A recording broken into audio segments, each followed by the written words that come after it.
Hey, Ivy, make sure you change the bed sheets today. It's summer, we're sweating. I can't bear the thought of going a week without changing them. I'm sorry, I'll change them later. Have you been slacking off recently?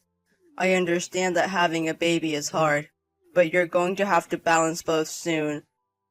I know, but I've been lacking sleep lately. You understand, right, Aaron? Mike has been crying a lot at night. I really can't sleep. Don't you think it's because you're not taking her out for walks during the day? They say tiring out a baby makes them sleep, right? There's her health and the timing to consider. And I've been trying various ways to stop the night crying. Even when I do, she still cries. But being a stay-at-home mom, you should be able to handle the housework, right? I think you're being a bit too lax. We've been having a lot of ready-made meals, and sometimes we even order delivery. You should at least make a proper meal. Well, if you would watch Anne, I could do that. When I come home, I want to eat right away. Why do I have to wait when I come home starving? You're home all the time. Preparing food is part of a housewife's job, right? Take into account that we have a baby. I've only given birth 3 months ago. I've only been a mother for 3 months, so I can't be perfect right away. Only 3 months? It's already been 3 months. I was understanding when it was 1 month, but shouldn't you be getting used to it by now? She's already past her 100th day, you know. At least stay home on your days off. Then I can prepare meals in advance and I can focus on housework. So, even on my days off, I don't have any freedom, even though I'm working every day. What can I say to that? I do appreciate you working, but I'm taking care of Anne 24/7. That's expected of a mother, right? Isn't it expected of a father too? Look, I'm earning money to support the two of you, and now you want me to work even more? I'm not asking you to work. I want you to help with the child rearing. I am doing that. Not just interacting with her when you have free time. What? Are you trying to pick a fight? Well, it's true. How many minutes do you think I have to take a bath since Anne was born? Less than 10 minutes. Aaron, it's not enough to just be there playing smartphone games when Anne is asleep. I'm the one always waking up when she cries at night. You want me, who has to work the next day, to look after her? You have the nerve to complain about lack of sleep when you can nap during the day, Ivy. On top of it, Anne's crying at night already wakes me up. I can't just sleep whenever I want, you know. Even so, you get to relax on the couch while holding Anne, right? You're out of line, trying to dump childcare onto me after I've worked all day. I'm doing my part, loving Anne as much as I can. I think childcare is a responsibility for both of us. If you were away on business or something, I'd understand. But Aaron, you're home often enough. That's why I'm tired. I'm tired too, you know. You're really spoiled, Ivy. There are people out there who manage to raise children all by themselves. Don't talk about not being able to balance housework and childcare when you're not even working. Why do you say that? Alright, enough. Talking with you will only eat into my rest time. Just remember to change the sheets. And start cooking proper meals. No shortcuts. Aaron, please. Come home. What? Why? Why? Like I said this morning, both Anne and I have a fever. It's going up and I can't sleep while taking care of Anne. If you're feverish, then Anne should be quiet too, right? She starts crying right away, so I have to hold her. I don't want to go back to a house full of germs. What am I supposed to do if I catch a cold? I have an important presentation next week. I can't afford to get sick. Then take us to the hospital. Bring out the car. It's Saturday today. Regular clinics are already closed. There's an emergency hospital. I have a fever of 102.2 degrees Fahrenheit. Anne also has a high fever. Then stop texting and rest quickly. I can't. That's why I'm asking for your help. You're just out having fun on your day off, aren't you? Why won't you come home? Listen, Ivy. The reason I'm out is that you're sick and can't make lunch. Can't you see that I'm going out of my way to let you rest? I'm trying to keep it quiet so you can rest. Aren't you supposed to take care of me and Anne when we're sick? What do you mean by supposed to? Don't force your standards on me. Anne's suffering too, you know. It's not like everything gets resolved once I come home.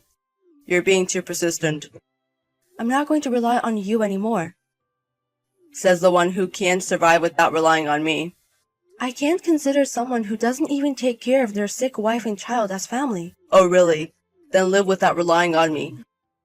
I'm so pissed off, I won't come home tonight.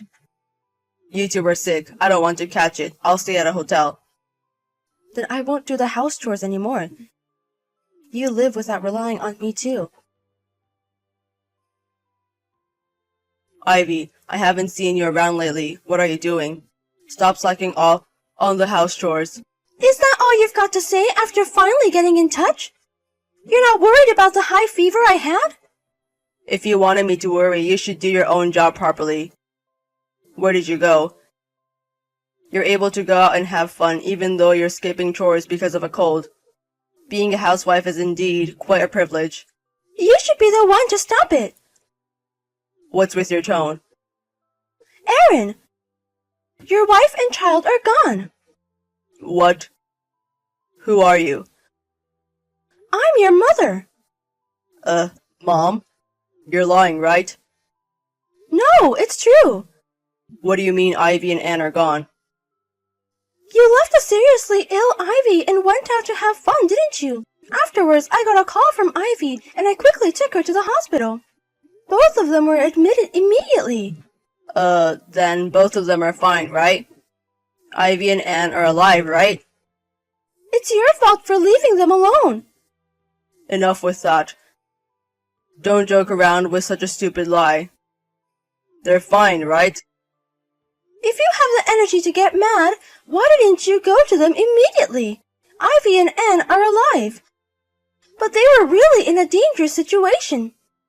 If we had taken them to the hospital any later, we wouldn't know what would have happened. It was just a cold. It's impossible to lose a life because of it. Ivy was already in pretty bad shape. She didn't have any energy left due to lack of sleep. When I arrived at your place, you were passed out, you know? Ivy was down, and because of that, Anne hadn't been fed for quite some time. If I hadn't received the call, it could have been the worst-case scenario. You don't understand it at all. And yet, you left them alone. I think you've done something unimaginable as a human being. Are Ivy and Anne still in the hospital? Or are they back home? Sorry, I can't tell you. Wait until you hear from Ivy. Why isn't Ivy contacting me? If you're texting from Ivy's phone, she's there, right? Put her on. Ivy's still not feeling well and doesn't have the energy to deal with you. If you think you did something wrong, wait and accept whatever you're told. Reflect on what you've done to Ivy so far. Ivy, please come back. We're not done talking. I've understood your feelings. You don't understand a thing. Just when I thought you were coming home, you handed me the divorce papers and left the house. Isn't that a bit selfish? You understand why I want a divorce, right? It's because I didn't take care of you and Anne. That was just the last straw. I've been thinking about this since Anne was born. Why don't you help with raising the child? You didn't even help with the household chores. I was worn out after giving birth and you were entirely uncooperative. Well, I had work too. You could have helped with childcare and housework on weekends, couldn't you? Yet you left it all to me because I'm a stay-at-home mom. Sorry, but I can't raise a child with someone who can't cooperate. Wait a minute. Let me apologize first. Even if you apologize now, I don't feel like forgiving you. Ivy, I'm sorry. I heard from my mother and I realized that I've been an idiot. I saw the messages. You didn't even worry.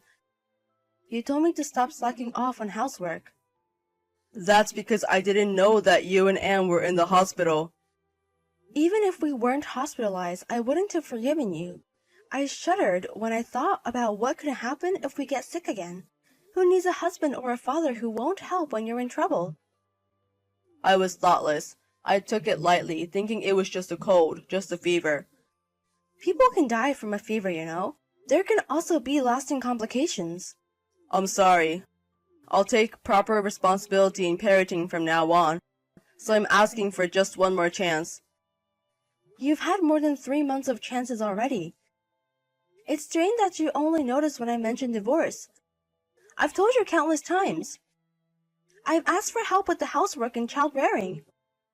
And yet, Aaron, you never lifted a finger. It's your fault. I was taking Ivy for granted. After that, I had a talk with my mom about how hard parenting really is, and I truly regretted my behavior. Did you really reflect on your actions? I couldn't see it that way. You had said you would attend the discussion today, yet the house was a total mess. If you had really reflected, I thought at least you'd have done some cleaning. It wasn't an environment for me and Anne to come back to, was it? I was busy and fell asleep. But you had the whole weekend, didn't you? In the end, nothing has changed. You just assumed I would come back anyway, didn't you? And that's why you left the house in such a state. You thought you'd let me clean up after I came back, right? No, I thought we could do it together. See, that's precisely what I can't stand. If you really feel sorry, at least you'd have done some cleaning. In the end, your apologies are just empty words. I know that even if I came back, I'd be the one doing all the housework and parenting. I'll do my part. Please, Ivy, come back. I do really care about you and Anne. If we really mattered to you, you wouldn't have left us when we had a high fever. I thought it was just a cold. It's impossible to continue with someone who leaves his family in distress and doesn't come home. It's not about it being just a cold. I can't forgive you for doing nothing when we were asking for help, especially since Anne was just a baby. I'm sorry, I'm truly sorry, but it's cruel to divorce when Anne has just been born. I want to live with Anne. I want to be involved in her life as a father. We don't need a father who doesn't care about his child. Can you stop making me repeat myself? But being a single mother is tough. Ivy, you said you didn't want to re-enter the workforce for a while, right? You wanted to be with our child as much as possible when she's small. If we don't divorce, you can stay at home, right? I'm going to get child support from you. My parents and your mother will support us until Anne turns 3, so we'll be fine. But it's so tough to raise a child alone.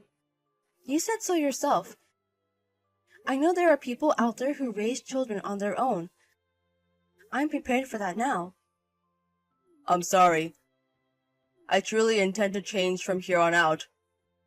You don't have to do anything for me anymore. But if you have any sense of responsibility as a father to Anne, don't cut her out. So, you're saying we're getting divorced? I really regret everything. I'm trying to change. I don't have any trust or love left for you. I can't live without you and Anne. I keep going because you and Anne are here with me. Please, don't abandon me. You were the one who abandoned us first. You're the one who told me not to rely on you. Don't expect me to forgive you now.